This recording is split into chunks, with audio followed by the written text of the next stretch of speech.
The Americans' view on the 1920s.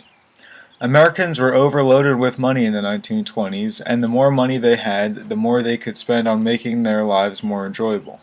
Americans were spending money left and right on entertainment. This decade was like a never-ending party. Americans were living the high life and enjoying every moment of it.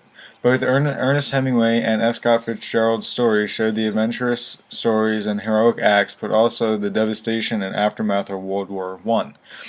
Even though people appeared to be having a great time and spending all the money that they have and partying all the time, a lot of the artists interpreted the 1920s as a very depressed, secluded time where people kind of put on a facade of happiness, when really inside they were, lonely and depressed, because the country was still reeling after the war because so many lives were lost.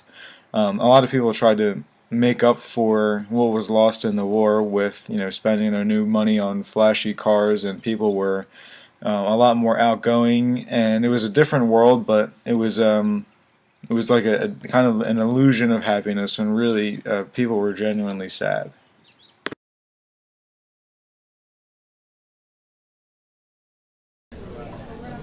The Negro Speaks of Rivers by Langston Hughes. I've known rivers.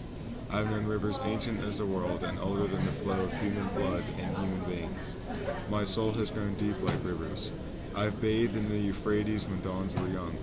I built my hut near the Congo and it lulled me to sleep. I looked upon the Nile and raised the pyramids above it.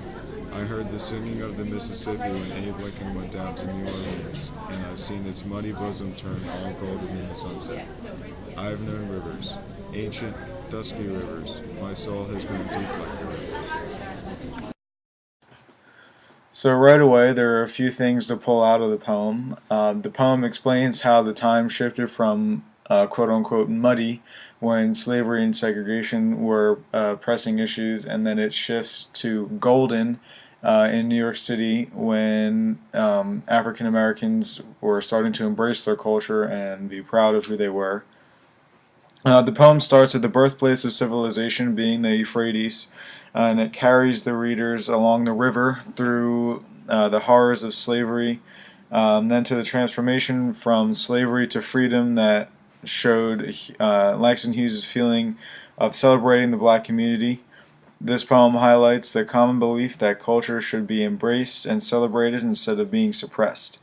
The poem also gives insight into the common mind of an African American living in the 1920s, because Hughes showed that life had greatly improved compared to their old lives in the South. He paints a picture depicting New York City as the final destination in the migration away from slavery, which tied into the idea of the Harlem Renaissance, which was essentially a celebration of African American culture being expressed through art, music, and literature.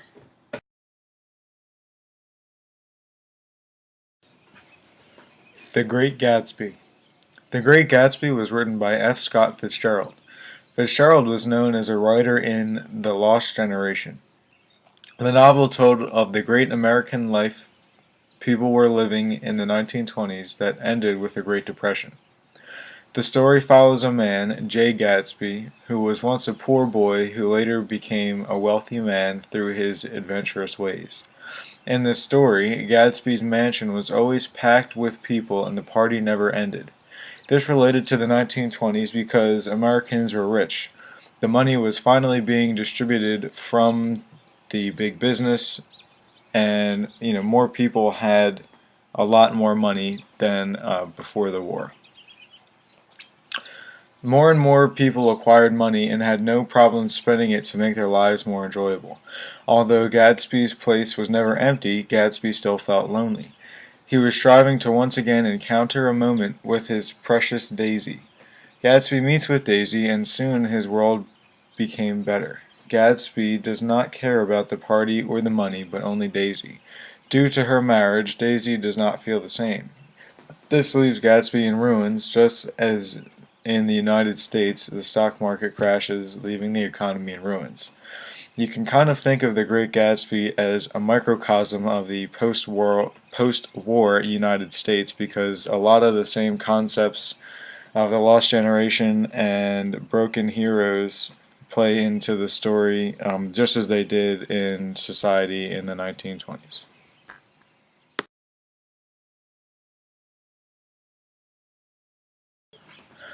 Ernest Hemingway. Ernest Hemingway was a famous American writer and also a journalist and correspondent. During World War I, he served as an ambulance driver and was later injured by a mortar shell. This wounded his legs and he was forced to spend time in the hospital. Ernest fell in love with one of the American Red Cross nurses and hoped to marry her after he had been sent home and the war had ended. When the war ended, Ernest returned to the United States searching for a job in order to marry. Later, he received a letter from the nurse he once fell in love with, breaking off their relationship. This left Hemingway devastated. Ernest lived with his parents and found a job helping a woman take care of her disabled child. Ernest was then hired as a writer and moved to Chicago to write for the Cooperative Commonwealth. Hemingway and his wife moved to Paris, where he wrote and became known as one of the Lost Generation. The Lost Generation was known as a group who was greatly impacted by World War I. Ernest then sought out to get his work published. He wrote 3 stories and 10 poems in 1923. In Our Time in 1924, The Sun Also Rises in 1926, and A Farewell to Arms in 1929. In 1927, Hemingway moved back to the United States where his work was also published. His Lost Generation writing told the hardships in and after the war and inspired many Americans.